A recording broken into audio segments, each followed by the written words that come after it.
Well, hello there. I don't know what Hi, was everybody. that face. I don't know. I decided that the best thing for me to do when we immediately start recording was to go. I know. Hi, guys. Are you happy Hey, to everybody. see us? Welcome.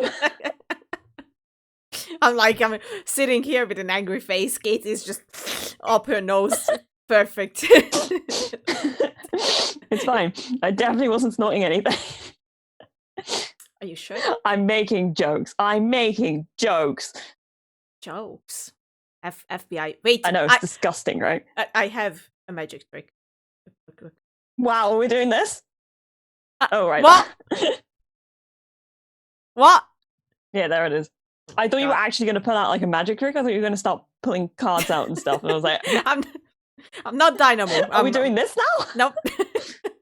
I actually have a book, like a Dynamo book that's about like card tricks and whatnot. There you go. I have it as well, but I still don't know how to do them. So I know I haven't looked at it. It's terrible because I actually do like magic.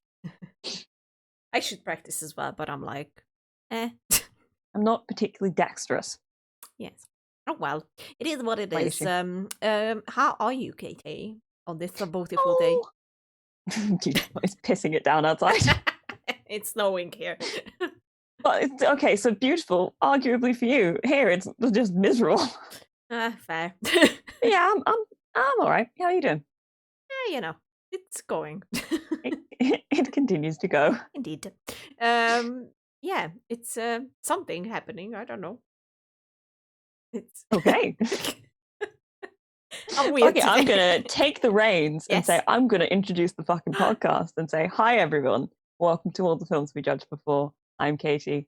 That's Lily Kay. Not Troy Baker. And there it is. But it's we're working on it. We're working on it. It's just very difficult to get an appointment from people. It's like, come on. Because, we are all free thanks to fucking lockdown and all the other situations. And then working couldn't be me.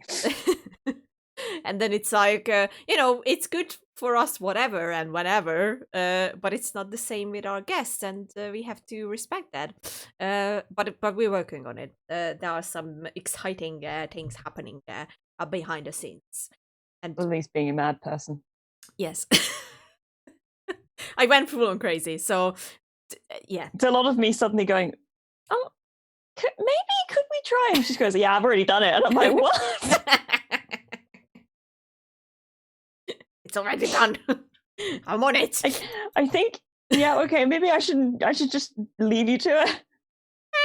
You can have your suggestions, and then I'm just gonna be like, I've either done it done already, or just good one.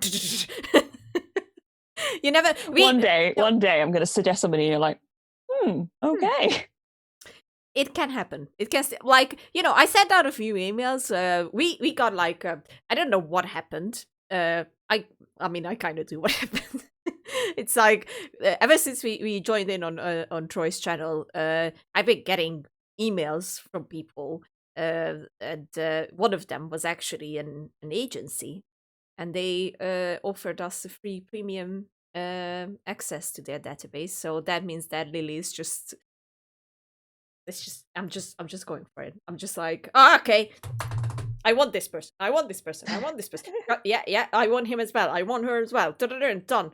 Well, it's going slow, but it's going. Hey, you're doing it. That's the thing that always impresses me. Once I fixate on something, it's either gonna happen or I will, like Andy did it in Shawshank Redemption. I send one email every week. And then I just wait. Something has to happen. People has to. Sorry, I just like the idea of him sending emails instead of just letters.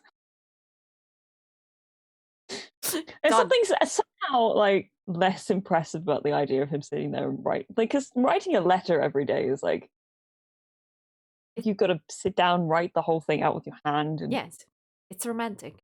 It's beautiful. Yes, and I'm more the modern version of Andy, where I'm just using my laptop and just every Thursday. It's every Thursday. I'm just sending out the same emails over and over again until I get a response. No, it's not true. Don't worry. I'm not disturbing anyone. I'm very respectful. There is no harassment happening. It's fine. Except for the people that I really want on the show. No, I'm just joking. Or am I? Anyway. I don't know what's happening. Like, we already discussed that it's usually our friend Grace who brings the crazy energy into things. It is Grace. It's Grace. But I think, like, today, I don't know what's in the air or what's happening, but I'm just full on crazy today. Good. God knows why. It just happened. It's just like I am laughing at everything, even things that are not that funny. I'm just like, ha, good one. And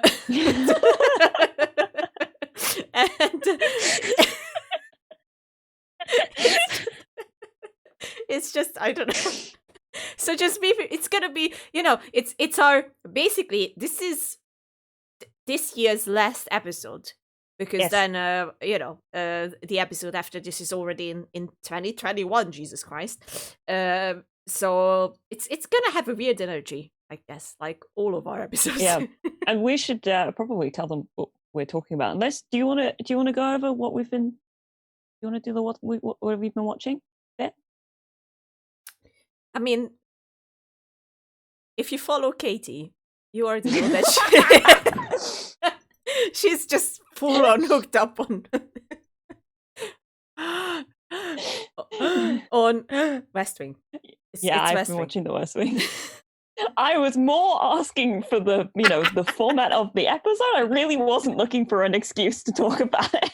It's fine. It's fine. I brought it in. I've been watching the West Wing. I've been watching it a lot. It has been a week, and I have seen 4 seasons. Not kidding. A week ago today, I started watching it, and now I'm on mid-season 4. Well done. Well done. So I already, it's like you haven't watched anything else, I'm guessing. No, it was really bad actually. I need to catch up on a bunch of stuff. Like, I've got a half an episode of Critical Role to watch. I haven't watched last week's Mandalorian. I know.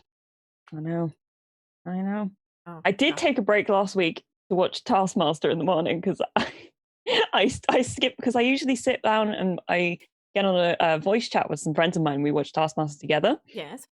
We were doing it with the Bake Off as well, and I skipped last week because I was like, I'm kind of in the middle of watching the West Wing and I don't want to do anything else. But so I watched it on Friday instead. But Taskmaster is also excellent. I don't know. Have you watched any of Taskmaster? I don't think I have. Oh my god, it's so good. It really is. I will check it out just for you. It's like completely ridiculous. It is. I should point out it's like a British panel show type thing. Yes. But it's they get 5 comedians in, and then they get them all to do ridiculous tasks. And then Greg Davies ranks, gives them points on how well they've done in the task, and it's a lot of it's batshit, and it's very funny. And Alex Horn might be an actual genius. Is it because I am hooked on something on TikTok, and I am not sure if it's the same thing, but I will show you if I can find it.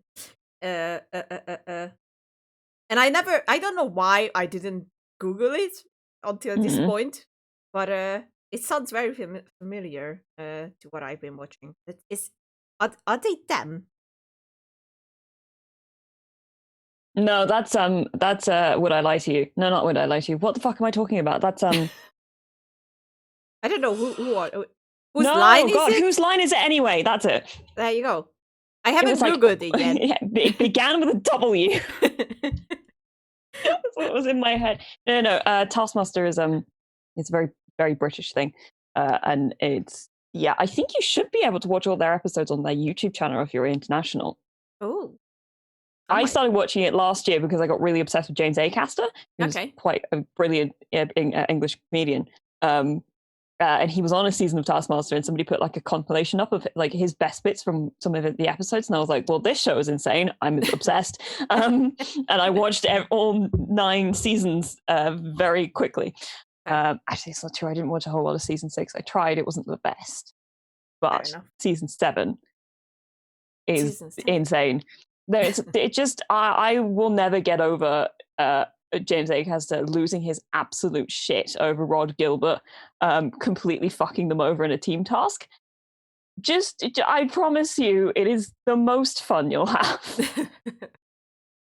I believe you. I need something to watch anyways. Like I am in my I am watching my Christmas movies. It has started, guys. It's going.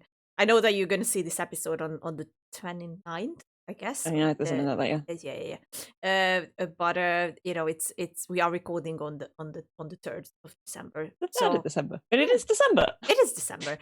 So I already started my Christmas rewatch party, which started with Christmas Chronicles, which is such a good movie. When's that second one coming out? The second one just came out. So I watched. Is it out now? Okay. Yes. So I watched the first one. It's a movie with Kurt Russell. Kurt Russell plays Santa Claus, and he's awesome. He's just so good as Santa. I really like that movie.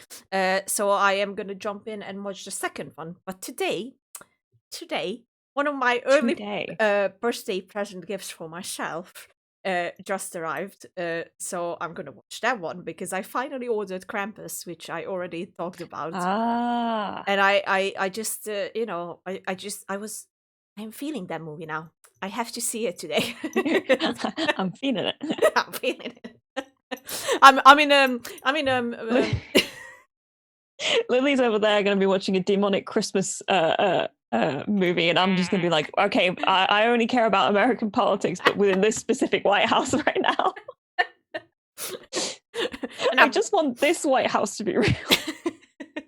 And I'm just watching people die. Hey man, I'm not saying that people don't die in the West Wing. That's true. That is very true. Still thinking about the end of season 1. Jesus Christ. Yep. Rough one. Indeed, rough one. So that's gonna be today's program for sure. And what have I mean, fucking Mandalorian, man. At this point, it's no spoiler, so fuck off. Well, how long was this week's episode? Because a week. I think I could.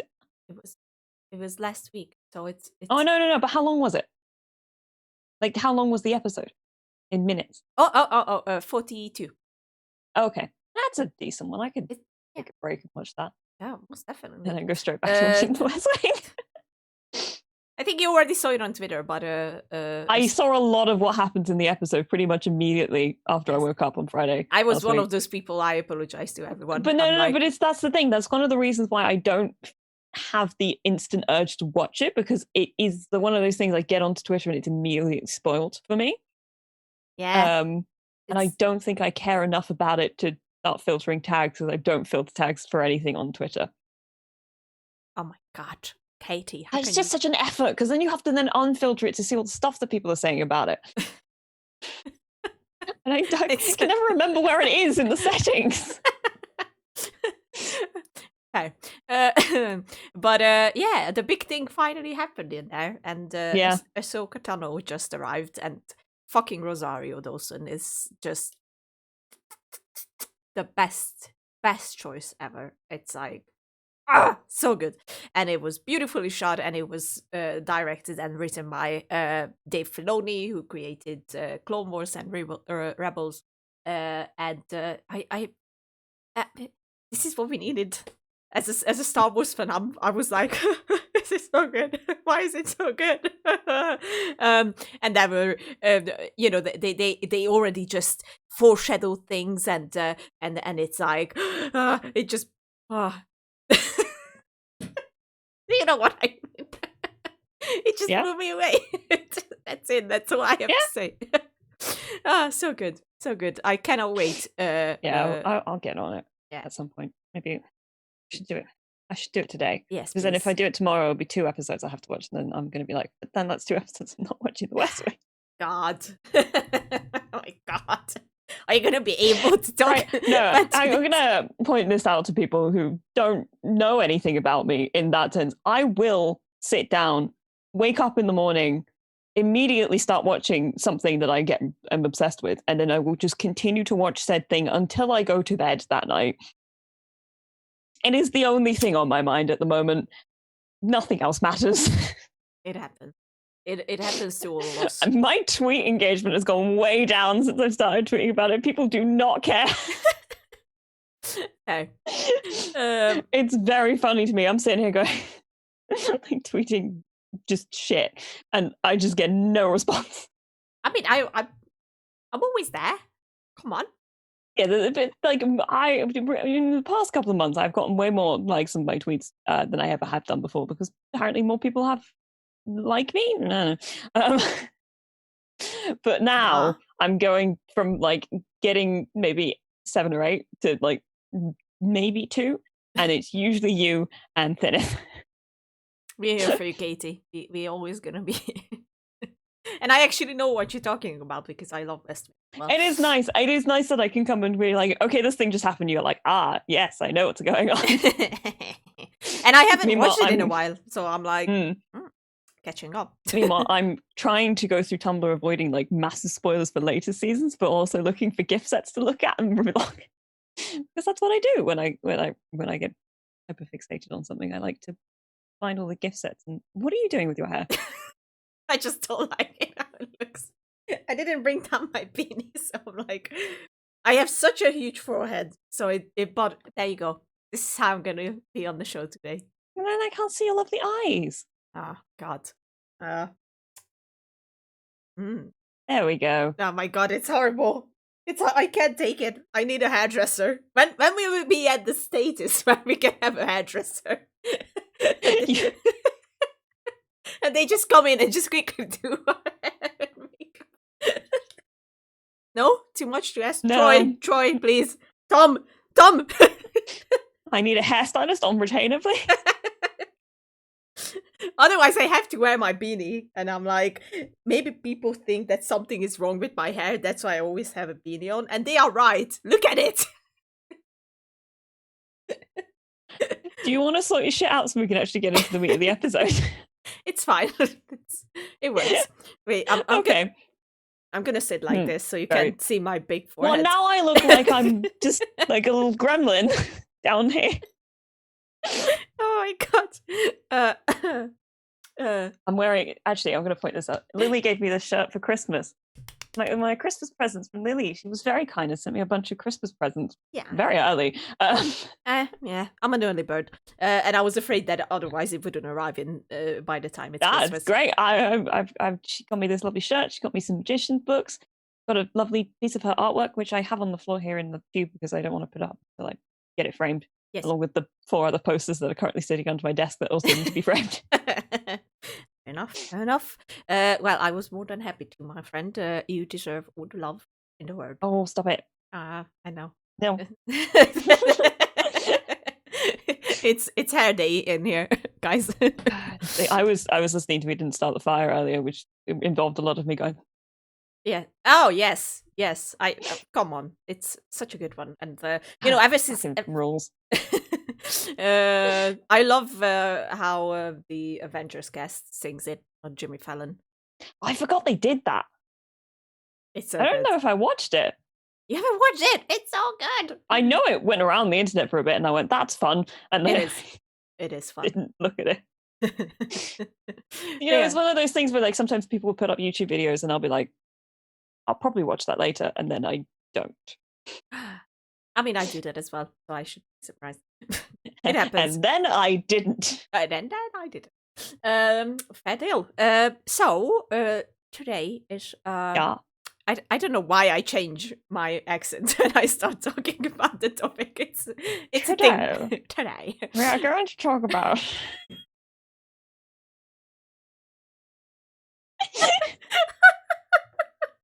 Don't ask me what that accent was. It's just kind of what you were doing. Oh, I love it.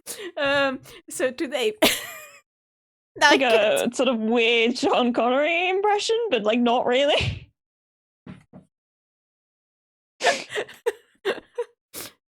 Calm down. You lost it today, haven't you? I'm done. I have a confession to make. Ever since the traumatic ending to Supernatural, I've been watching their blooper reels like on repeat. I'm not even joking. I think I saw season Eight's blooper reel like 100 times at this point, and I just can't get enough because they are just full on crazy on that. And now everything is a blooper for me. Like every situation just makes me laugh. And so yeah, it's we are living in a world where I'm just gonna lose it at some point. Just laugh at something. My brain has done something very similar, but not the exact same. In that I have been listening to so much of Sorkin's dialogue, my inner monologue has gone like full like Sorkin-esque.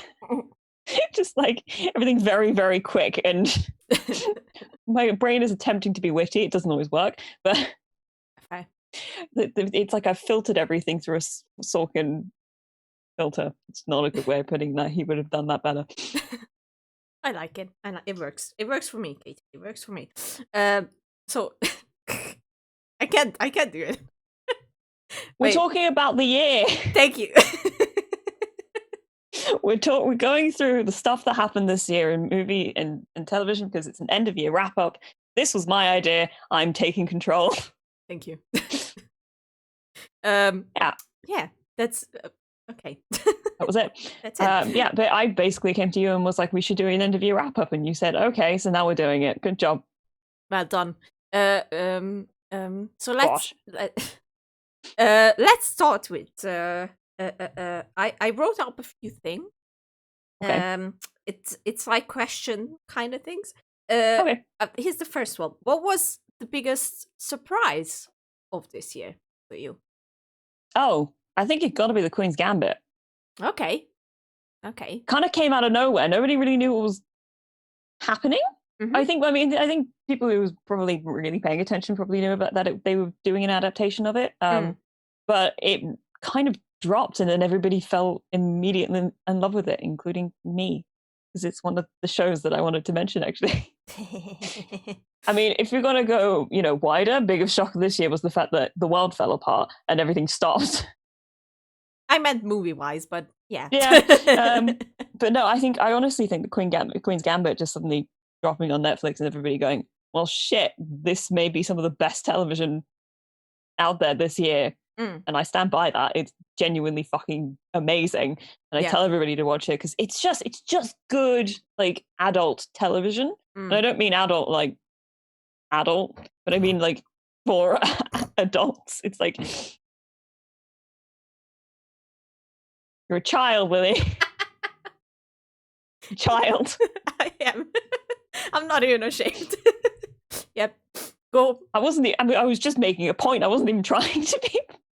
No, but you were like, it's not like that. It's yeah, it's not like that though. Because for some people, okay, actually, this is the point. I made a point of saying, so my bookshelf over here, I did this a little while ago, right? Yes. When I had done it, I was on a Zoom call and I was kind of showing it off. And I was like, who wants to have a little tour of my bookshelf? Yes. And I pointed out that I have a whole I was like, here's all of my like nonfiction books, and then I've got my adult books, and people started sneering, and I was like, adult just means like for adults, right? It doesn't mean that it's porn. I don't have porn shelves. Who are you? Why are you like this? And I said it specifically because the shelf above it are all of my young adult books, and it's like, just brain out of gutter, please. Thank you. I mean, it's funny. It is funny. I just get frustrated when people but it's like it's that thing of when they make snigger. You can snigger about it. That's funny. But then when people start really making it into a thing, it's like, just let it go. Clearly not what I meant. Okay, fair enough. This is a rant that came out of nowhere, but there it is. We'll take it, Katie. It's fine. But like, yeah, it's good. It's good television. It's okay. Really good television. I believe you because I still haven't watched it yet. So I'm like, it's on the list. It's on the list, but there are many things on the list that I still need to watch. So, I'm a bit slow. Actually, one of the rare ones, because we spoke a little bit about this before we started. It's one of the rare ones I actually went onto Netflix, saw it was there, and was like, all right, yeah, I will sit down and watch this. And then finished it at 3 a.m. Fair. It's 7 episodes, and they're all like an hour long. It didn't take that long. Fair enough. I will watch it because Thomas Brody Sangster is in there, and I love that kid. So he's a chess playing cowboy. What more could you want? I think it's the perfect thing. Hopefully he doesn't die because I feel a pattern with him. He's becoming another Sean Bean here. I will say that that's not what this show is. Good. Put it that way. Good. I like that. My biggest surprise was a movie that I was looking forward to because I love this type of movies, but I was kind of expecting to be really like the usual, not too good, but very enjoyable kind of stuff. And it turned out to be much more than that. And it was Greenland with Gerard Butler. And it was a catastrophe film this time around with asteroids, destroying Earth, basically. And the family story of how they can escape. And it was... It has 100% on Rotten Tomatoes. Yep, that was the first surprise when I started looking into it. The trailer was really good. That's why I was like, okay, this is something I would enjoy because I love these kind of movies. 2012 is easily one of my favorite things to go back and watch. And I didn't expect much from it. I expected the same like adrenaline rush and all that kind of stuff, and it turned out to be a really, I would say, a very realistic, a much more realistic look onto this event than other movies before this, like The Day After Tomorrow or 2012 or things like that. And that was, it was honestly such a good surprise, and it killed me a little bit more emotionally because of that, because it was more realistic on the field of, basically the big twist in it is that there's a lottery and what did I say something? Well, you did. I'm just saying, if you're gonna say the big twist and then you ruin the movie for people who haven't seen it. Oh, but it's like a big twist in a way that it happens right at the beginning. So it's like not like at the end twist. It's right at the beginning. But basically, they Gerard Butler's family gets the win on the lottery, and they get the information where they have to go to get on the planes. And at this point, they don't know why and what's happening exactly. And when they get there, they basically the military finds out that their kid has diabetes. And then they are like, yep, you cannot come on. If you have a sick kid, you just can't come on. So they don't even know why they got, chosen by the lottery. And that's a twist at the beginning. And it made it much more intense in a way because it looked like at the beginning that they could have a smooth ride. But obviously something had to happen. And I was kind of expecting it, but it still came as a surprise that they didn't do all the sappy emotional stuff that you would expect from these kind of movies where, one of the military members get like very emotional about, oh, it's a kid, we should just let him on, blah, blah, blah. So that doesn't happen. And then they have to find another way to survive, basically. And that's what the movie is about. And a lot of very interesting stuff is happening with them. And it's honestly it's a really good one. I would highly suggest it to people to watch it because it's a good movie. Cool. Yeah. Cool. And then the second question is, what was a disappointment this year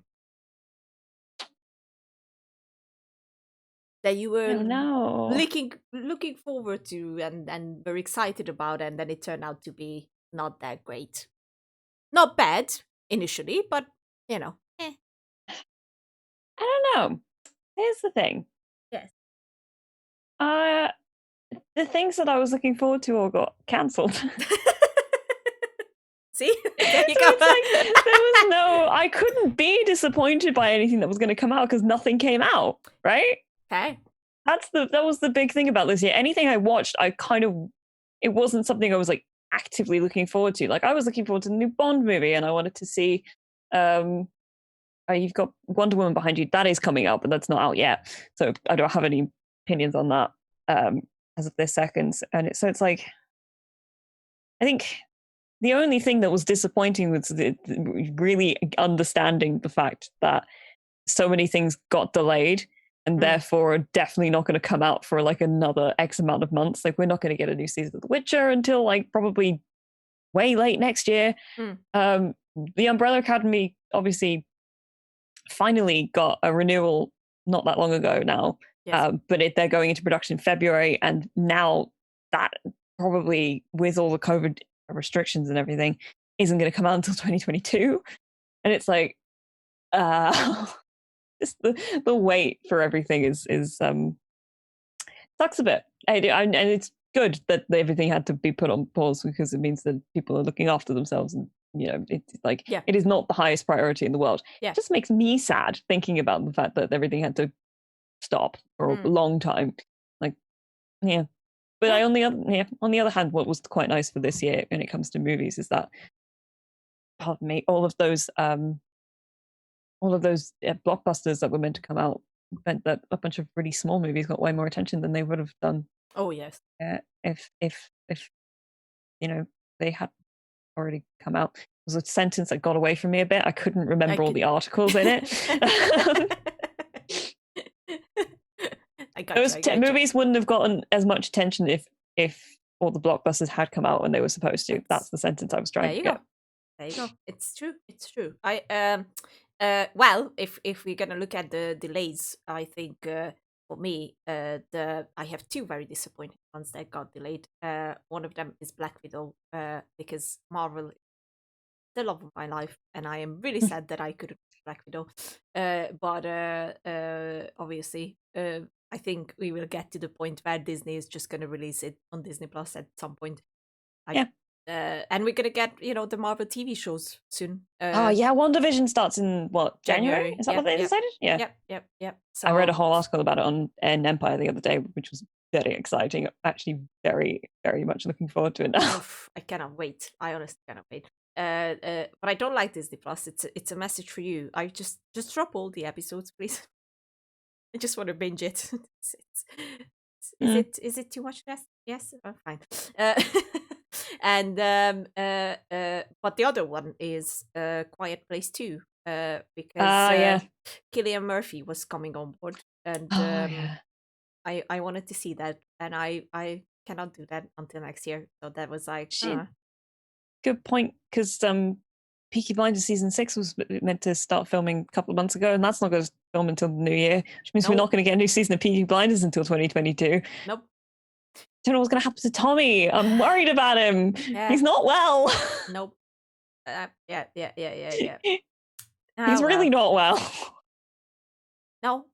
And then I did write up one movie that was unfortunately a disappointment, even though I was really hyped for it and I was really waiting for it. It's a Russian movie called Sputnik, and it was basically their answer. Is it about Sputnik? Well, kind of. it was their answer, kind of their answer for to Alien. Okay. So it was I was already pumped because it was like, oh, it's a horror movie and it's with an alien, but it's not on a in other space, but actually it comes back to our planet, and this is where they have to deal with it. And don't get me wrong, it was an excellent movie. Like, I'm not gonna say it wasn't a really good movie, but it wasn't a horror movie. Like, it was like the drama was really, really strong in there, especially the psychological part of the whole story was really strong and a very good build up.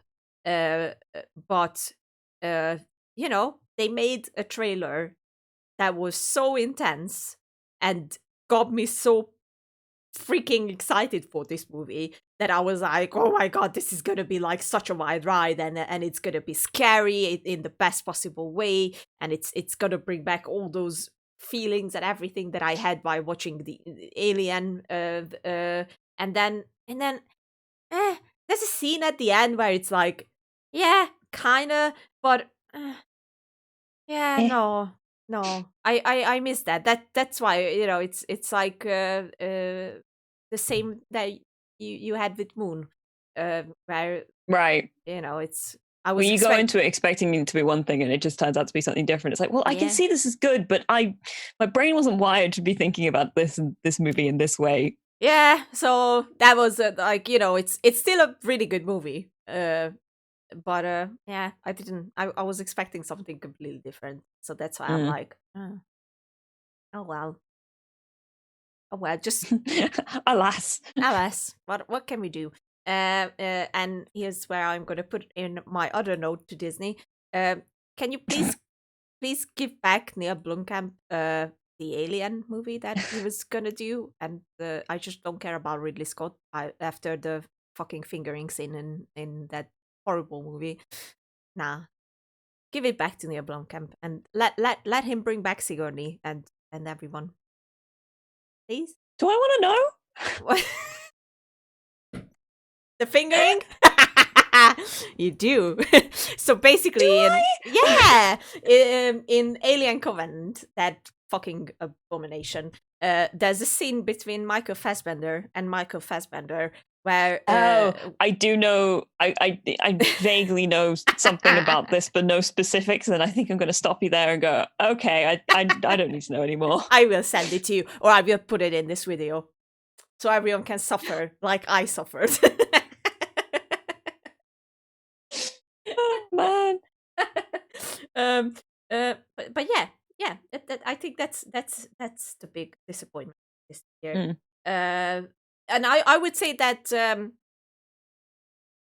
maybe Birds of Prey as well. Like, once again, I don't think it was a bad movie. I just think that if they wouldn't have tried to be not, I don't want to use the word cool, because there were a lot of things I liked about Birds of Prey. Yeah. I also didn't have that many expectations going into it. Like, I didn't think it was going to be like spectacular or anything. I think one of its issues was that it wanted to be Deadpool. I'm just going to put this out there. No, it's not even, that was my issue with it at all. I actually liked a lot of the way that they did all the stuff with Harley, and I think she was very funny in it. But they underutilized basically everybody else. Like, you don't get to see crossbow lady, whose name I can't remember. Huntress, that's right. They only get together in like the last half an hour of the movie or so, and it's kind of like, well, this is kind of like that whole scene in the fun house is great. Yeah. And kind of what I wanted most of the movie to be about. Yeah. But no. Yeah. Although I do say that the final moments for the villain in that movie, really, I mean, I honestly sat there and went, oh. It was so good. It was very good. It was very good. I very much enjoyed that bit. Yeah. Anything that can really surprise me with like a sudden death or explosion. Yeah. No, I didn't think it was bad by any means. I think it was a really enjoyable and fun movie. I think it just wanted to be a lot of things that it wasn't. Like, I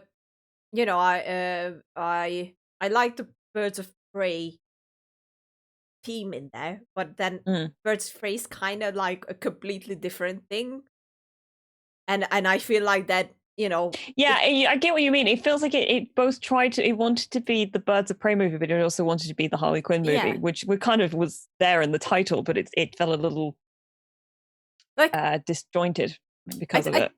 I didn't think that Harley needed sidekicks because they basically became sidekicks to her in a way. So you want it to be about Harley, and all of her stuff, but you want it to be about all Birds of them. Of Prey, yeah.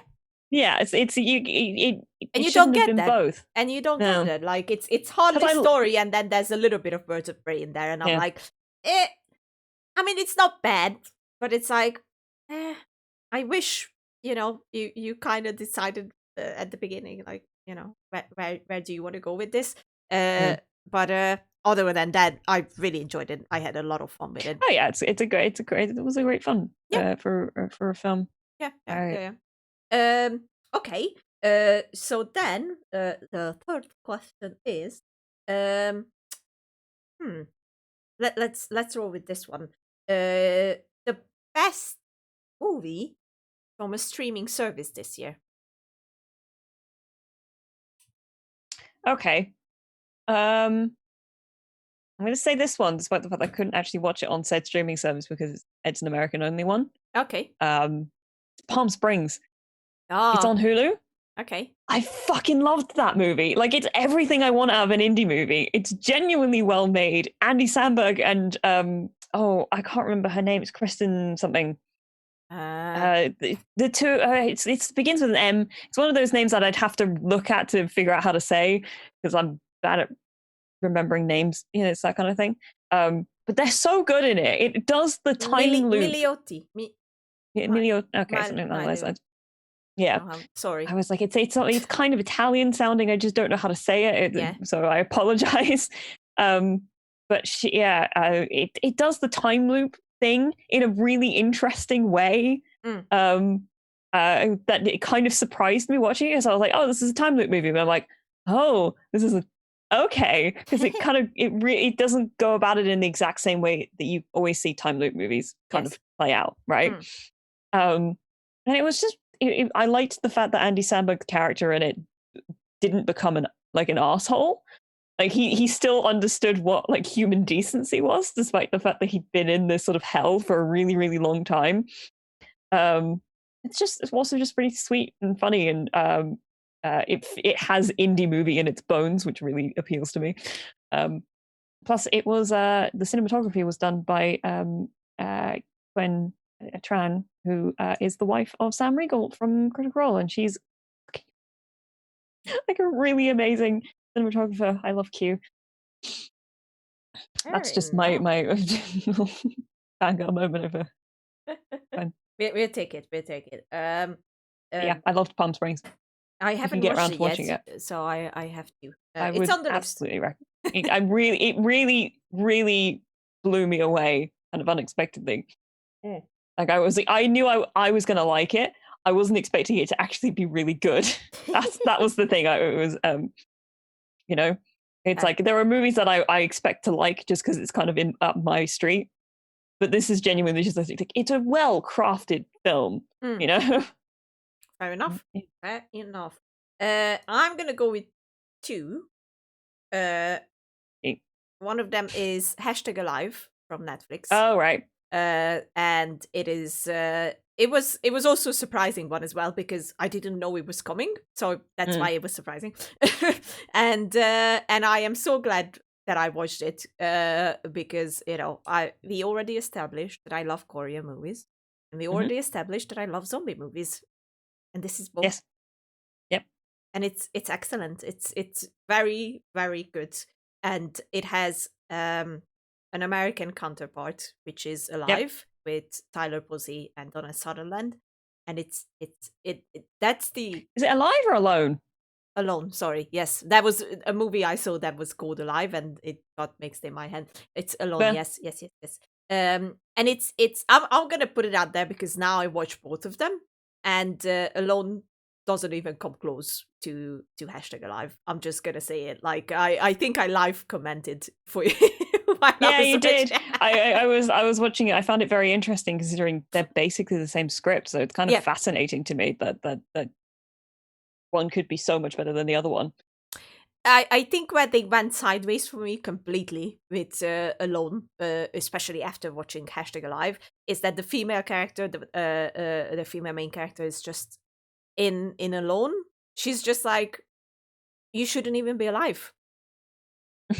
Like, how did you survive this long? It's like in #Alive, the girl is like a real badass who knows how to take care of herself, and you can understand why she could survive the whole thing for so long.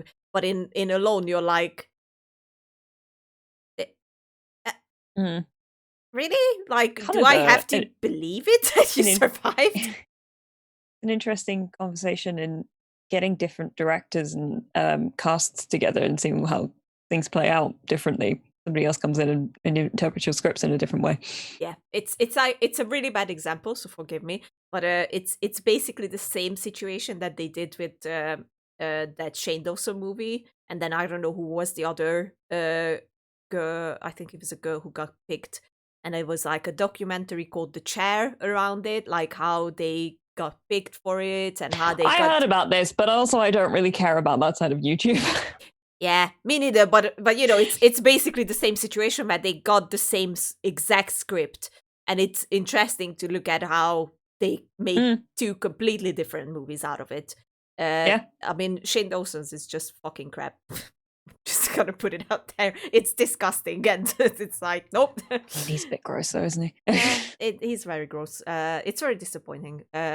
And it's like it's not an extreme situation like that with Alone and then #Alive, but it's still like you can just tell there are so many differences in there, and it's like, no, I'm gonna roll with #Alive.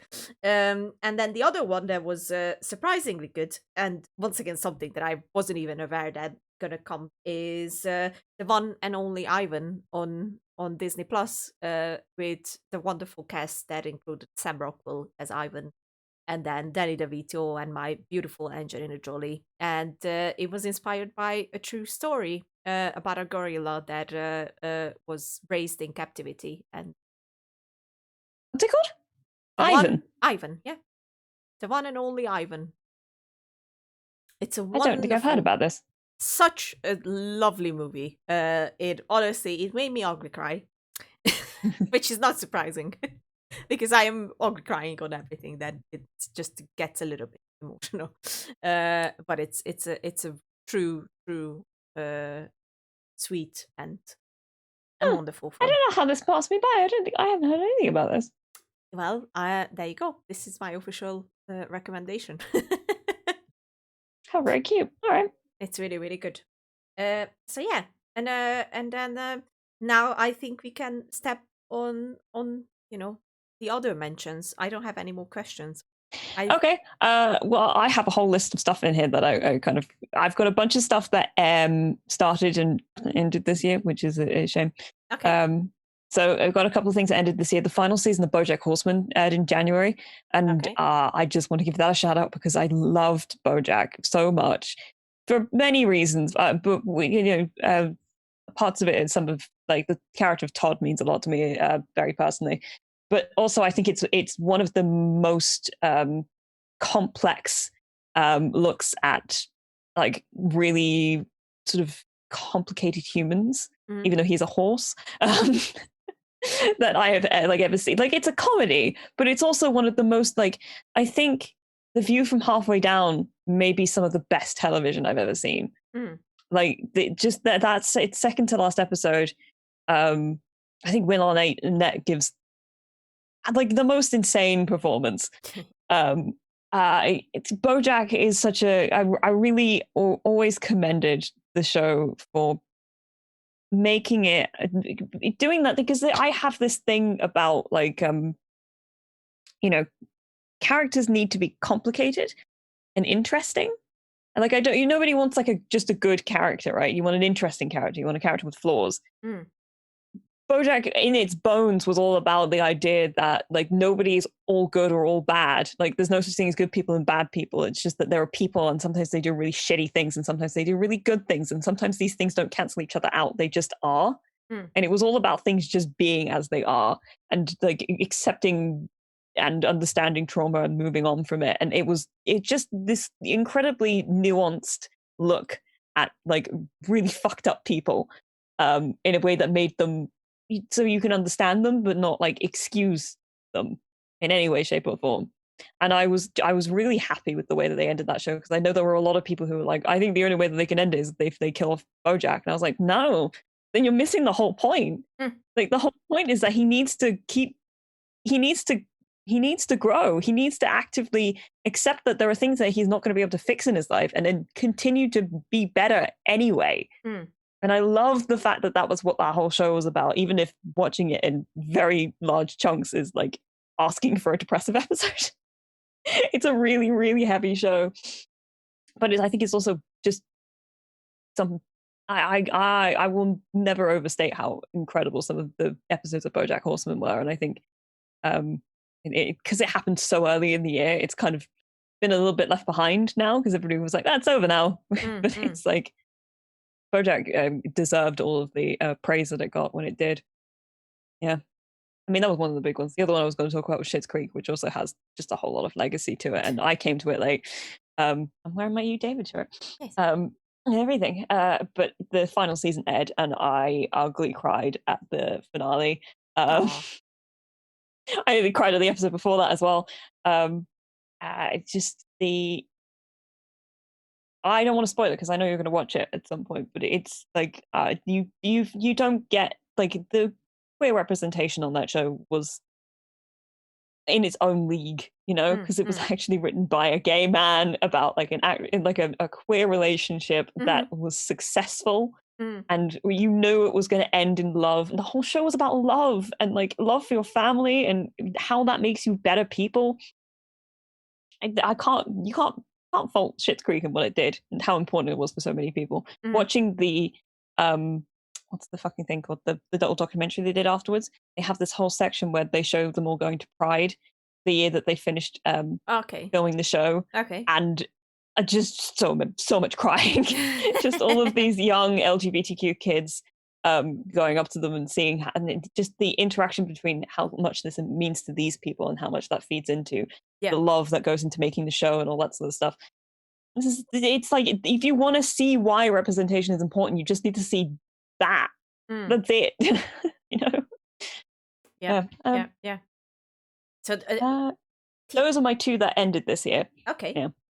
Well, it's the one I would put here is something that definitely didn't start this year, but I only just catched up on it this year, and I have to mention it. It's Kingdom, which is once again right. I just my elbow fell off the desk. You were like, "Oh my god, again!" No, I had it on the edge, and I went, "Fuck." It's fine. I talked about it a lot when we were only just a podcast, and now I have to mention it to a much bigger audience. Is Kingdom is an excellent Netflix TV series, and it's once again Korean, and it's about zombies. And I'm just gonna say it out loud, and I'm not ashamed, and I will stand by this statement that it's the best zombie TV series that you can watch. Sorry, Walking Dead fans. Sorry, I'm sorry, but I feel like even the Walking Dead fans would tell you at this point there's other things that you could be watching that are better. Yeah. Kingdom is just excellent, and we are now gonna get a small in between seasons episode of a character that was introduced at the end of season 2, and hopefully this means that we're gonna have season 3 at some point, because this is something that shouldn't be stopped, because it's amazing. It wonderful. Popped up on a couple of lists that I looked at because I was looking for inspiration for things to write down, and it popped up on a couple of them, and I was like, he's probably going to talk about this. Of course. And I came to it late. I don't know why. Don't ask me. I don't know what happened. But it's like both seasons are 6 episodes, which is very sad. Wish it was longer. But easy to catch up on though. Yeah. But they are absolutely amazing. Like everything works so well in there, and the actors are fucking fantastic. The story is amazing and very, very powerful, and it just balances the drama and the horror element so well that I am incredibly proud of this TV show, and I just have to recommend it every time I can. And then the other thing I catched up on is once again a Netflix original, and it's called The Dragon Prince, which was suggested for me so many times, and I finally did watch it. And I am happy I waited, because this way I was able to watch a lot of episodes, which was fun. And god damn it, it's so good. And if you had an empty feeling after finishing Legend of Korra and The Last Airbender, this is something that can help to fill that void. It's excellent storytelling once again, and the characters are just as strong in there as they were in those 2 very, very fantastic animated originals from Nickelodeon, and these 2 I catched up on, so I think they fit the criteria of this segment. Yeah, I've got a couple that I watched this year that came out last year, and that was I watched The Witcher in February, Yes. which I really enjoyed. I know you have your own feelings, but there you go. I really like The Witcher. I'm really looking forward to when we finally get season 2 because I miss Jaskier. I just miss him. And then the other thing, which I forgot. No, hang on. I'm skipping ahead 3 thoughts. The other thing that I watched that came out last year, but I finally got around to watching this year, was Succession, which I went through and it took me a while to sit down and watch properly because I think that, and I spoke to a friend of mine about this because I got him to watch it as well. First 3 episodes are like your gateway in. Somewhere around episode 4, it just clicks. And I think it's because Brian Cox's character, Logan Roy, becomes more of like a credible threat around epised 4, like a kind of an antagonist sort of character. Yeah, he's not actively an antagonist, but he is. I mean, the whole thing is really fucking interesting, and I think the end of season 2, which aired, I think around November last year or something like that. I can't remember exactly.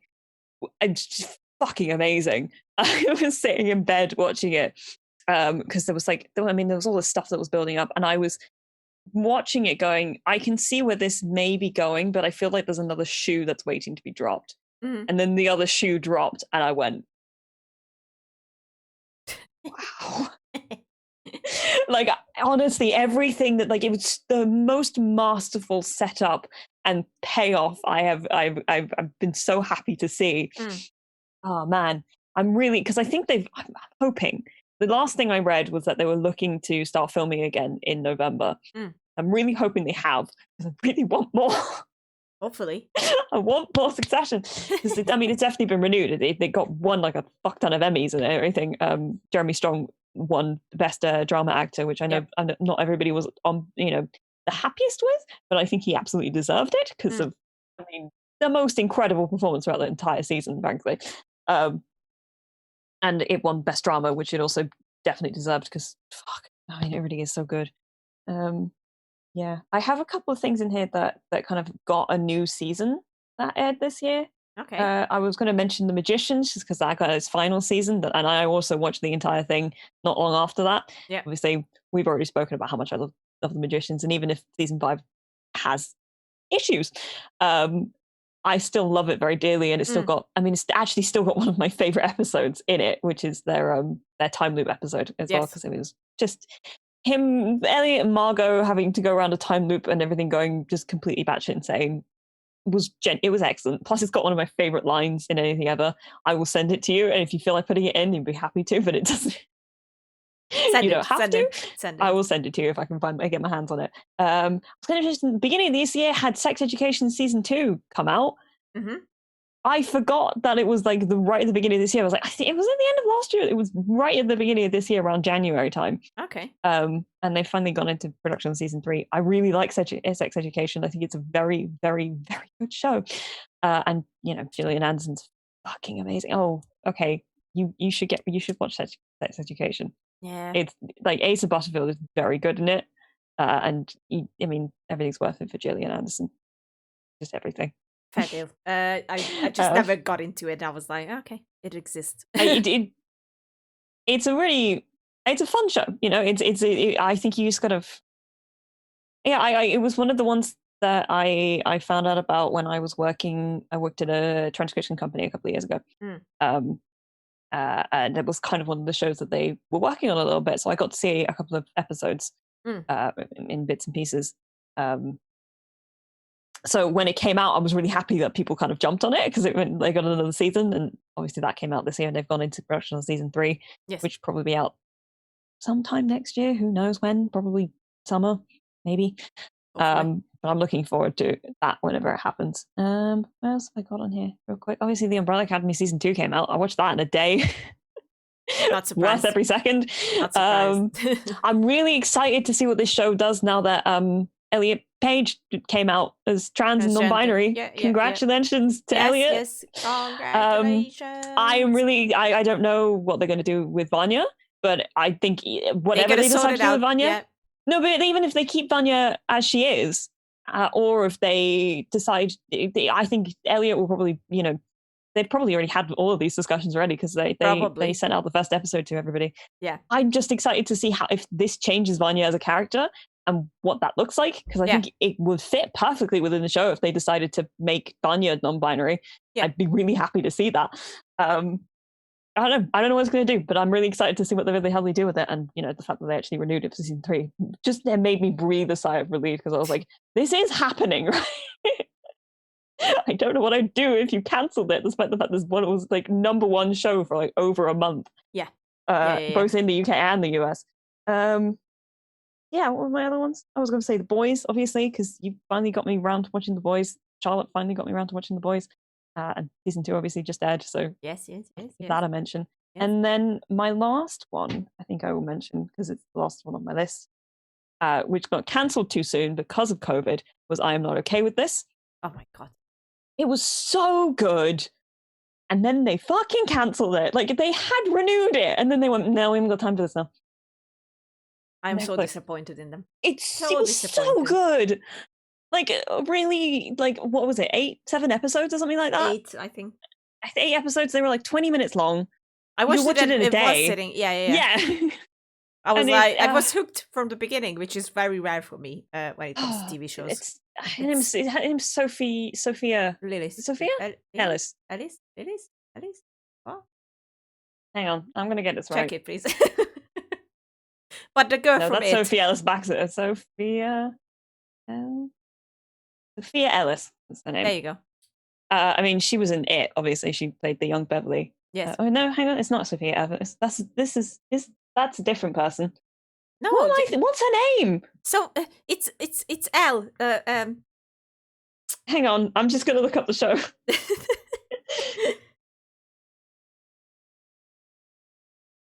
It's Lillis. See, I told you it's Lillis. Yeah, you're right. Mm-hmm. We have similar names. She was wonderful, and I mean, she's amazing in it. And the last episode has one of the most fucking plot twisty moments I've ever seen. Yeah. Like, it really just is like. Yeah, and now we're my mum and I were sat there watching it together, and we both went, "Oh, yeah." Any moment that can actually make me gasp is something I like to applaud. Yeah. Okay. It's very disappointing that they. It was such a good show. It was. Netflix, get your shit together. Yeah. I mean, I could suggest you other shows that you can cancel without any problem. I'm 40. Maybe you don't need to make the Kissing Booth 3. I don't know. Yeah, maybe we don't need that. Anyway, that's my list of TV shows done. You can go on to other things now. yes. I will go to TV shows as well quickly. Okay. I fucking love Lovecraft Country, which is an HBO original, and it's amazing. Just such a good horror, mystery, sci-fi, everything that you can imagine, and it's wonderfully done. The characters, the story building, everything. That was a little bit of hiccup at episode 2, but they quickly came out from that, and it just rocked throughout the whole season, and it's just an orgy for sci-fi lovers, and it has the most wonderful people of color. Sorry, say that again. It's a what for sci-fi lovers? Orgy. Okay, you did say orgy. Yeah, because it is. I was just making sure I heard you correctly. Yeah. Please continue. It is, because oh my god, everything in there is something that you're gonna go like, oh my god, this is so good. I definitely went like that. It's wonderful. They also have a time travel episode, which is fucking amazing. And all of their episodes I really loved, and I was really excited to see them. It has the most diverse cast. I love Jamie Chung's inclusion, and actually her episode was one of the best episodes in this season, I feel like. But to be fair, I felt like that every storyline was just masterfully done. And then the other one that is also HBO is Raised by Wolves, which is by a person who I don't like to talk about, but he still made it, so he shall be mentioned as Ridley Scott. As Ridley Scott. But it's an excellent, once again, a wonderful sci-fi series. I was unsure about it at first, but it got me hooked right at the first episode, so I ended up binge watching it. I waited out the whole season to air because they go by one episode per week as well. And it was worth every freaking minute, and I am convinced that it's actually an origin story to Prometheus and Alien Covenant, but that's just my theory. I know a lot of people agree with me, so I'm proud of my theory. It's kind of hard not to see it there. And then the other one I wrote up is The Stranger, which is a Netflix original, and it's from Harlan Coben, who 2 years ago or last year did Safe for Netflix, and now it's Stranger Time, and it's just such a good crime story, very well acted. Is The Stranger the one with Richard Armitage? Anthony Head. Is he in there? I think he's in there, yeah. Let me see. I think I listened to a podcast where he was on and he was speaking about it like earlier in the year. It's Richard Armitage, who's one of the main characters, and then Jennifer Saunders, and no, I don't think, and Anthony Head, yes, of course. There it is. Yeah. He played Richard's dad in there. It was very, very good. A really good crime drama. I loved every minute of it. And then Hunting of Bly Manor, which is basically a second part for The Hunting of Hill House. Hill House. Yes. House Hill, as I was about to call it. Yeah. almost.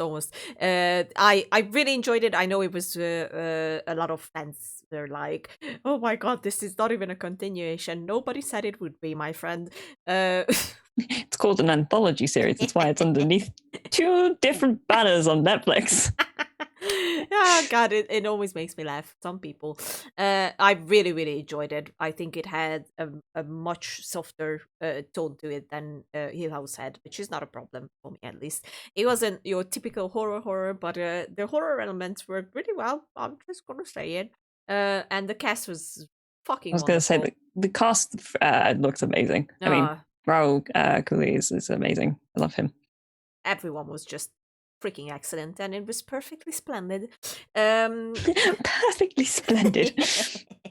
And then I had one more thing pop into my mind, and I almost lost it, but then I looked at my t-shirt and I remembered it's the animated Jurassic World series, Camp Cretaceous, and it is genuinely excellent. And we are getting season 2 next year, which is very, very soon. But then I realized that what Netflix is doing with some of their TV shows is basically they have the full season, which is usually 24 episodes, and they just cut it, just half it, and be like, okay, we will add this as season 1, and then add the other. Yeah, basically they order X amount of episodes, and then they'll have them all in production so that they can bring them out periodically. Yep. They'll probably. So that's why we are getting it really quickly. Which is I was gonna. I think they did something very similar for BoJack, actually, because they split that in 2. So they released half the episodes in. Oh god, it was like November of the year previous. Oh no, it was at the end of August of 2019, and then they had the final half of the season in January. There you go. So that's what they do with Jurassic World as well. And it was, I can genuinely say that, I was expecting a kid show, but like, it's not too hard to, imagine something else because it involves kids, teenagers. But it is really, really good, like action-wise, story-wise, characters-wise. And it looked great. The animation was really good as well. So I really, really enjoyed it, and I will probably go back and watch it again because it was excellent. So yeah, those were the TV shows for me this year. I had to think a lot about them. I'm not gonna lie. I thought I watched a lot more TV, but I wasn't. The TV came in actually a lot quicker for me. I went through and got some movies down. Okay. Not many. These were kind of the ones that I watched and enjoyed. I kind of have mentioned most of them. I'm just going to go through them very quickly. Cool. I put Enola Holmes on here because that movie kind of surprised the hell out of me. It's a really fun little film. I thought it was going to be a little bit childish, but it's actually, I mean, it is basically a kid's book, but it's just a really entertaining movie.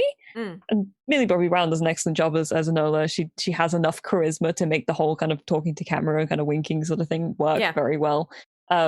the mystery was just fun and everything unraveled, in a great way. And it was like a little romp, everything was. I kind of came out of nowhere and I enjoyed it immensely. I've put Emma on here because that movie is fucking gorgeous. I haven't watched it. Look up screenshots from it and tell me that it doesn't look beautiful. It's obviously, Anya Taylor-Joy does an amazing job in it as Emma Woodhouse. It's not the only Emma Woodhouse adaptation I've seen. The great little internet series, actually. They did a couple. They did one called oh god, it was I can't remember what they called the series now, but I think it's just called Emma on YouTube. Where they did a modern day adaptation, but they did it like a vlog series. It was produced by Hank Green. It was kind of his thing. It was years ago now that they did this. They also did it with Pride and Prejudice. They did that with first. Okay. And they called it the Lizzie Bennet Diaries. Both of those are amazing. They came out ages ago. I'm just pointing them out. They're very good. But the actual movie Emma was just exquisitely made. Everything looks like cake. It's all like pastel colored everywhere, and she's so good in it. And her back and forth with the guy who plays Mr. Knightley is incredible. I mentioned The Boys in the Band because I took a minute to sit down and watch that and thought it was it was very good. Yeah. I was going to bring it up when we had Pagan on because it is actually a play that got made into a movie, and it feels like that because it's literally like you go from one room into another room and then everybody talks at each other for a very long time. But the big thing about The Boys in the Band when it was on Broadway and then when they made it into the movie, because it's the same cast, is that all the actors in it are openly gay, and you can it feels different, right? Like I there's a whole conversation to be had about like straight actors playing gay characters and all that sort of stuff.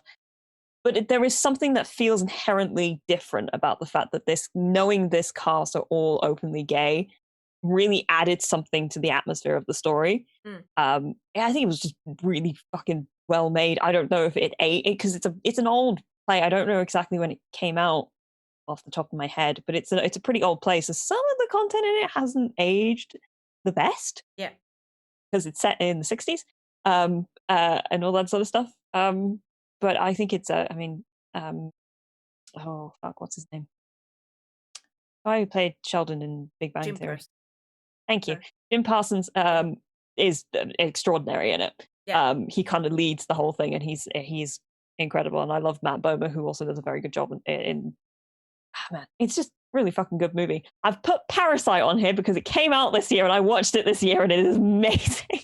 I'm not saying anything anybody doesn't know. If you haven't watched Parasite, you have to. Like, yes. I can't actually overstate how I had the highest of expectations for this movie and it still beat them. Because I got 2/3 into that movie, thought that it was letting me down. Like, I was like sitting there going, I don't know if I like this as much as everybody else did. Oh God. And then the third act happened.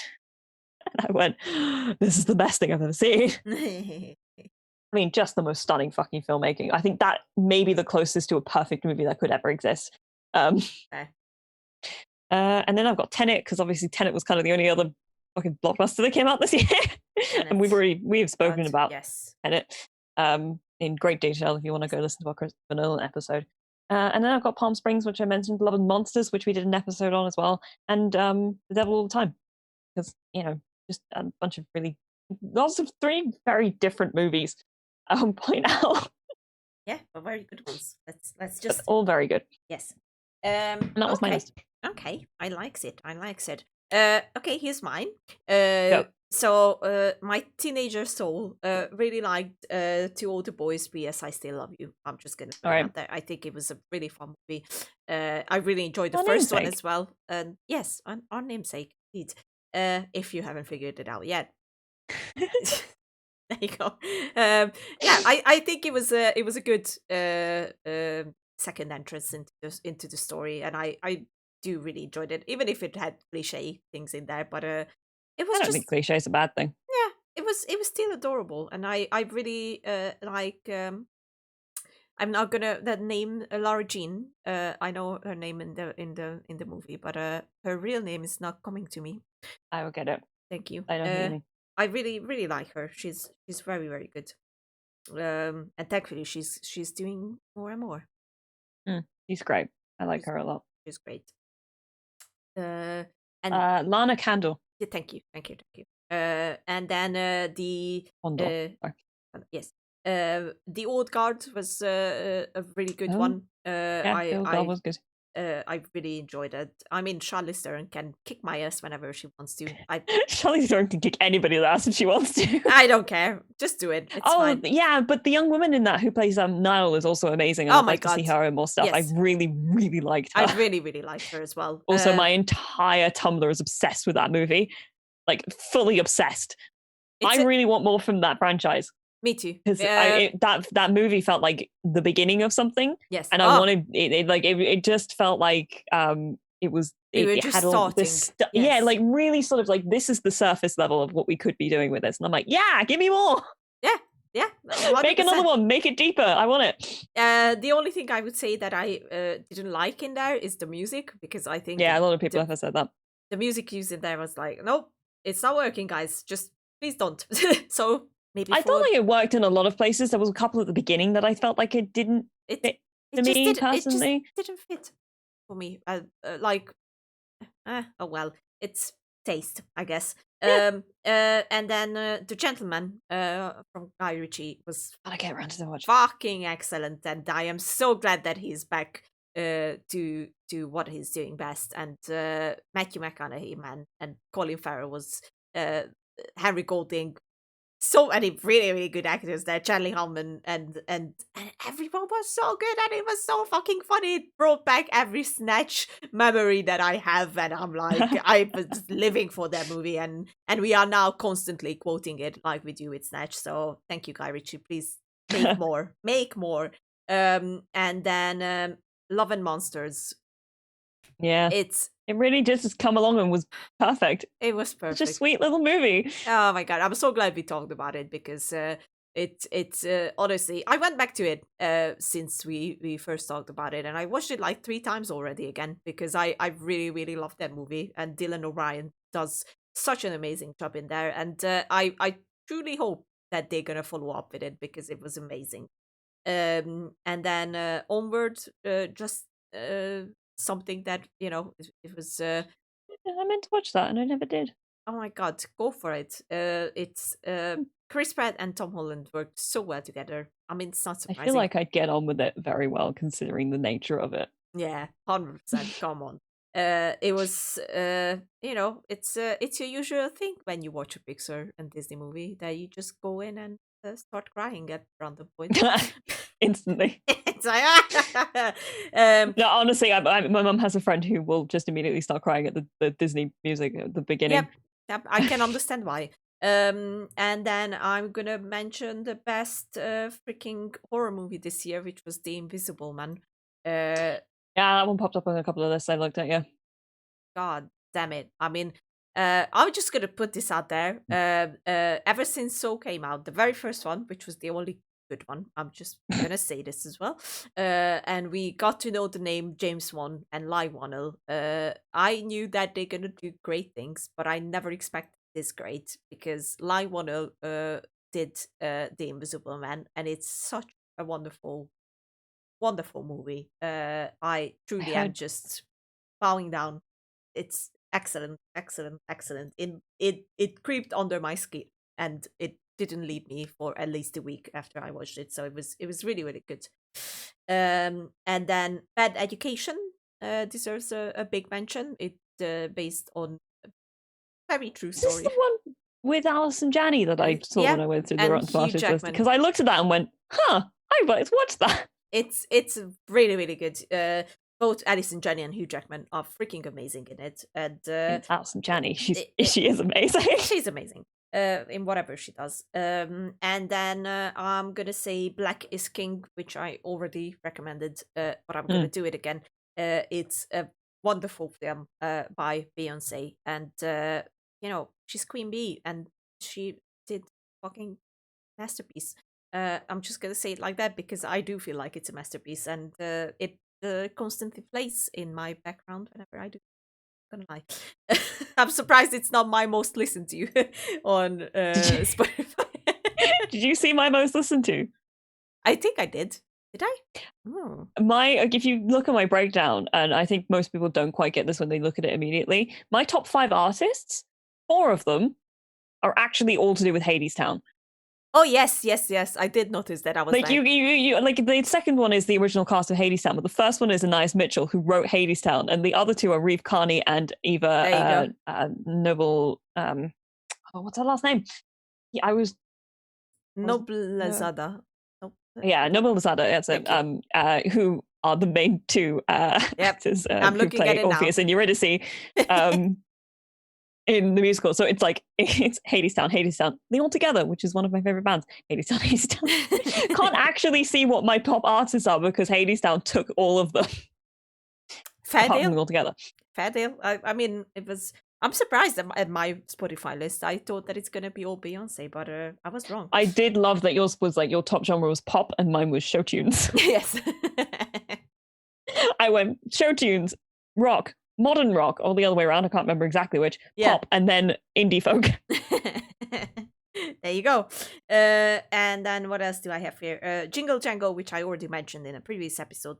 It's a wonderful musical for Netflix, and I will do an honorable mention because I can't wait for this movie to come out. It's going to come out in front of my birthday, so it's an early birthday gift. I take it as that. It's The Prom with Meryl Streep and Nicole Kidman, and it's from the Broadway musical where they don't want to let same gender kids attend the prom, and that's when a musical cast arrives to save the day, and I cannot wait for this one. I don't know what this film is going to be like, because from what I've heard, James Corden is terrible at it. Yeah, I don't like James Corden. That's my own popular opinion. A lot of people don't like James Corden. I don't like him, so I am not really fond of the idea that he's actually in it. But I love Meryl Streep and I fucking love Nicole Kidman, so got a decent response so far, like 3 out of 5 from Empire, 76% on Rotten Tomatoes. It's going to be fun for at least, hopefully. Fingers are crossed. I love musicals, so I will definitely watch it. I will say that there is an article here that says from The Independent that says James Corden torn apart for truly disgusting performance in The Prom. Yay! Lovely. Ouch. Ouch. I'm sorry. I know it's not a popular opinion. Once I got attacked because I said that I don't like James Corden. It wasn't fun. No, I actually think it's way more of a popular opinion than you think it is. Really? Yeah, good. I know a lot of people who really don't like him. I really couldn't care less, to be honest. Fair. I've heard he's a bit of a dick.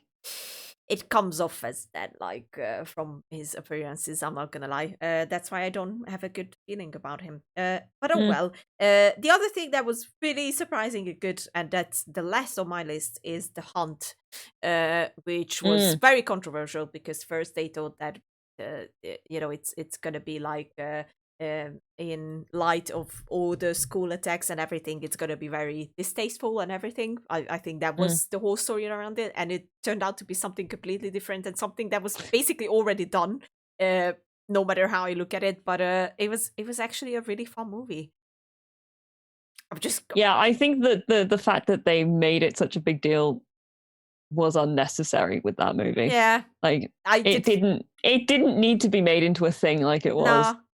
No, not at all. I'm not gonna lie. I didn't. After watching it, I was like, "Did we needed all this thing around it?" Because I did not feel like we did. But oh well, it might be just me. I really enjoyed it. I'm not gonna lie. I like this. Really, almost like a parody. It feels like at some points. Satire, then. Yes. But it was just such a fun movie. I did enjoy it. Not gonna lie. Do you have here's my big question. Okay. Unless you want to talk about more, do you have any more stuff? That's it. Okay. Then my big question is, what are you looking forward to next year? Oof. Well, first of all, A Quiet Place 2. I'm just gonna roll with that because I just cannot wait to see Cillian Murphy in there. I mean, he haven't done any horror movies ever since 28 Days Later, which was fucking amazing. So please come back, yes, please. And then hopefully Black Widow rolls out next year, which will be a big one. I feel like. And then what else is coming out next year? Well, I've got one big one, but it's very specific to me. And the animated series for Critical Role should be dropping next year. Okay. Which I backed on Kickstarter. I'm one of the the number really makes me laugh. There's 88,887 backers. Couldn't get one more before the thing came in, but I backed that project back when they announced they were going to do a special, and they got picked up. Then they got enough money to do 12 episodes, and then Amazon picked them up for 24. So their first series should be airing probably around autumn next year. It was meant to be autumn this year, but because of obviously COVID, everything got very far pushed back, and the production process for an animated series is long. So they're well into it at the moment. You can, if you go onto their YouTube channel, the Critical Role YouTube channel, you can look at some of the behind the scenes stuff that they've put out for, like, they keep calling them the legend of the making of the legend of Vox Machina or something. Like, they keep adding like bits and pieces, which always makes me laugh. But I'm really looking forward to that, because I mean, Critical Role is kind of one of my deep loves in life. So that should be coming out, and I will see that and cry immediately, probably. I mean, if it comes to crying, I cannot wait for. Hopefully, it comes out next year. The Boys season 3 and Jensen's arrival as Soldier Boy. Yeah, that's a big one for me. So I'm like, yeah. Tony was on Instagram the other day saying that this was the longest in between production times that they'd had between seasons, because they should have been shooting by now, but they're obviously not at the moment. Yeah, which is sad, because now I'm invested. It is sad. It's sad. Now I'm invested. I know. Me too. Well, since the beginning. But now I'm invested. That's the big thing. I knew you would be. And I knew I would be too. It just took a minute. Fair enough. Something is coming out next. Loki, Falcon and the Winter Soldier, WandaVision. They've just announced that Haley Steinfeld is going to be playing Kate Bishop in the Hawkeye series. Oh. There's been some set pictures and whatnot. Apparently there's a dog. Looks like a very good boy. Very good boy. Good. I like that. That these are the ones I'm that excited come to about that. The interesting thing about the set pictures for Hawkeye is that it looks like Jeremy Renner's wearing hearing aids. So we might be getting a deaf Clint Barton. Which would be very nice. I would like to see that a lot. Interesting. I like that. I'm actually gonna do this.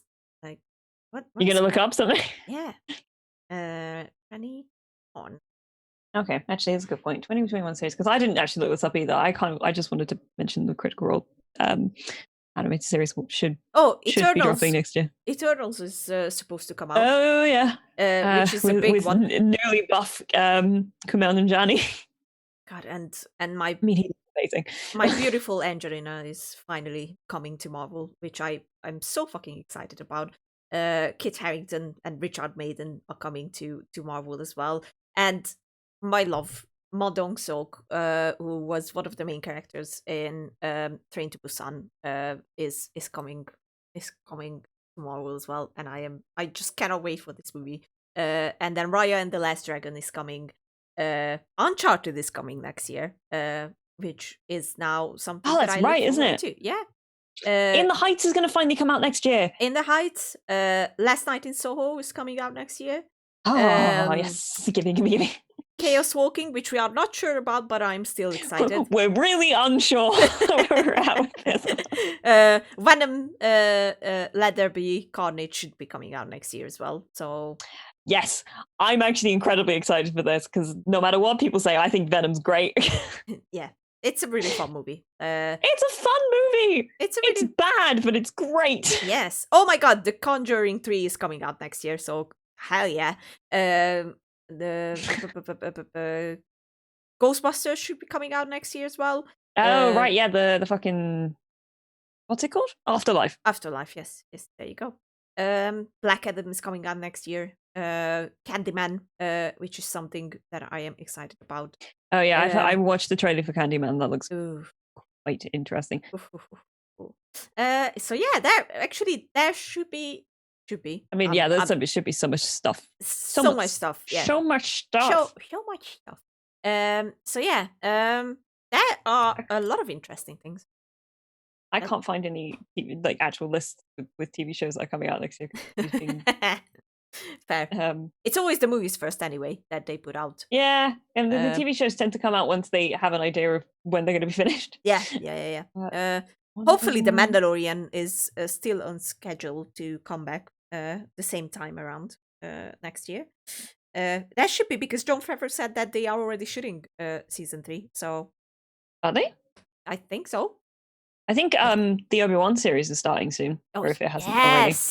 Kenobi is coming back, which we are very happy for because Ewan was the best Obi-Wan. Oh yeah, okay. I'm gonna give a little shout out to something. Okay. Because I read about this the other day in Empire, and it looks very interesting. Okay. Russell T Davies is doing a new series about sort of like young adults, or like teenagers in the early 80s before the AIDS epidemic. Young gay men before the AIDS epidemic, or just around the time the AIDS epidemic hit in Britain. Okay. It's specifically based around British teenagers in the 80s, gay teenagers in the 80s. And Russell T Davies is obviously an incredible writer. Are you having fun over there? I am trying to get back the other half of my head. Okay. It's called It's a Sin. Apparently it's coming out on Channel 4 and HBO Max at some point in 2021. And I just saw Russell T Davies and writing about like what the culture and everything, what happened to the gay community when this obviously happened. And he was like, because all of the stuff to do with all of the media that's come out to do with the AIDS epidemic, all the art that people have made in the TV shows and in the musicals and all that stuff, kind of very American centric. There isn't a whole lot of stuff about what happened here. I'm really excited to see what he does with this because I think he's an amazing writer. I just love Russell T Davies so much. I mean, he wrote the first 4 fucking seasons of Doctor Who, which are my favorites. So I'm excited for that one. Oh yeah, it sounds very interesting. So I will put it on the list as well. And for this year, because once again, because of the recording, I am still very much looking forward to Soul, which is going out on 25th of December. I keep getting adverts for that, and I'm like, I gotta make an effort to sit down and watch that because I mean that if you ever seen a trailer for a Disney Pixar movie that's gonna make you cry, it's that one. Yep. Yeah. I'm ready. I am so here for it. So that's something that I will definitely watch because it's fucking Pixar and Pixar is just good. I'm going to give a little shout out to this just because I haven't actually watched it yet, but I'm going to. But obviously they did a little. It sounds fascinating just from like a production standpoint, but they remade one of the episodes of The West Wing in the build up to the election. Yes. And I've watched the episode that they redid now, but not the actual episode, the actual redid episode. I got you. On the same page? Yes. I didn't realize that the plan, I think I heard that the plan was to just do like a table reading and then they decided to do like a proper like remake of it. And I was like, that sounds very cool. But apparently they did it on in an empty like theater and like had moving sets and everything for it. And I'm like, this sounds amazing. So I'm really excited to get to actually sit down and watch that. It's really good. I'm so excited to see what Sterling K. Brown does with obviously Paul John Spencer's art as Leo McGarry, who is wonderful. But I didn't realize that I was talking about this the other day. I didn't realize that John Spencer had passed away quite so. Like he was only 58. Yeah. And, that really surprised me. I was like, oh, he's too young. Yeah, too young.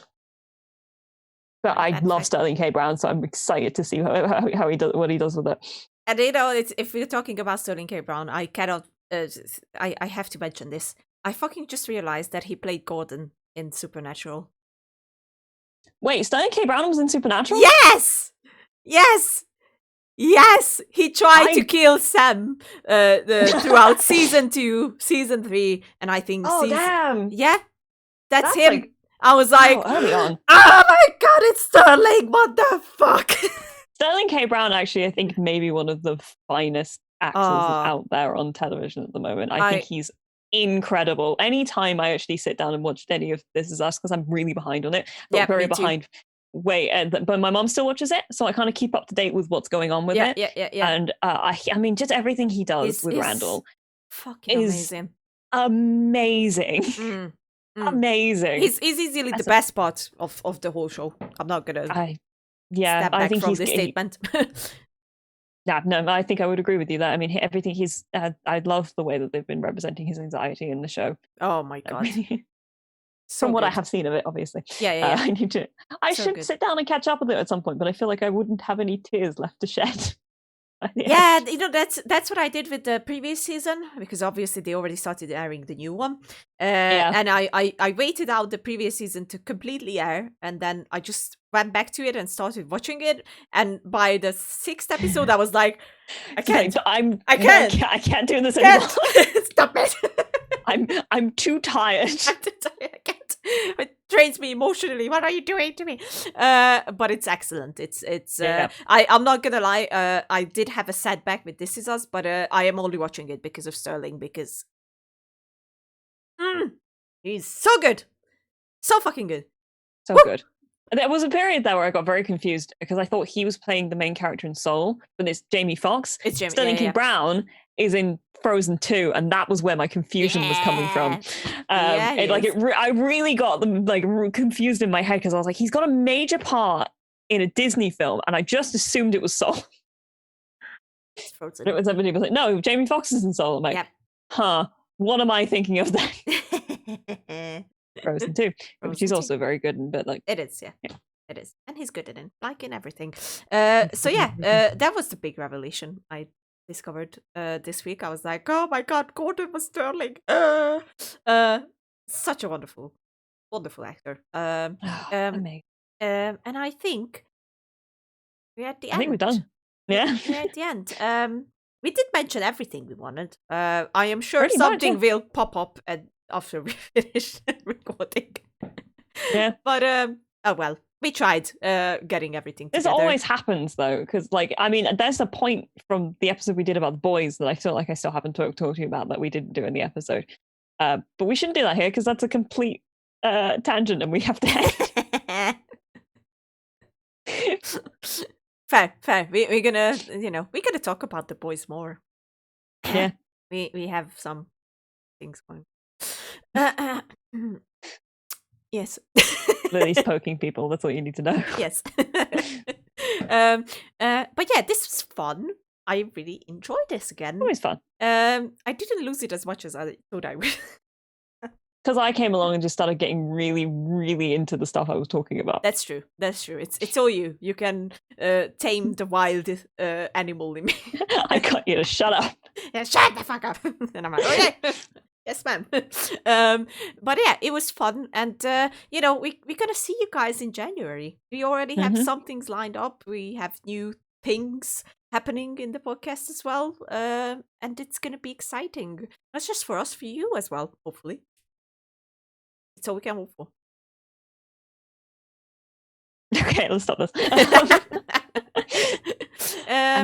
And Happy New Year. I think we can say I guess Happy New Year. Huh? It's very weird. When just the idea that we're actually 20-something days away from the end of the year is very odd. Very odd. Yeah. Let's leave it on that note and say goodbye, everybody. Goodbye and take care, and we will see you soon again. Masks, all this stuff. Look after yourself still. Just because there's now a vaccine that's apparently available doesn't mean that the world's going to fix itself overnight. Indeed. Fair said. Just take care. Bye.